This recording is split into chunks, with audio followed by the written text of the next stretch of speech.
Hello everyone, welcome back to our channel. ఈరోజు మనము ఒక ప్రాబ్లమ్ సాల్వ్ చేయబోతున్నాము radius and degree of curve formula based పైన. So question చూద్దాము. Compute the radius of simple circular curve of 6 degrees. So degree ఇచ్చారు మనకు. Degree of curve D is equal to 6 degrees.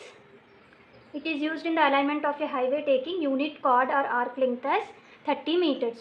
So standard card length మనకి ఇచ్చారు 30 meters.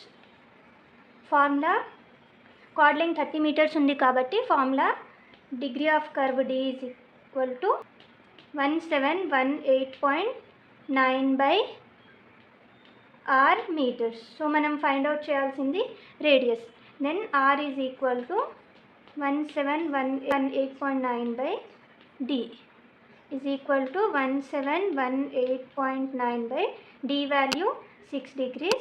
So solve చేస్తే మనకు 286.48 meters వస్తుంది. Therefore radius of curve is equal to 286.48 meters. Thank you for watching.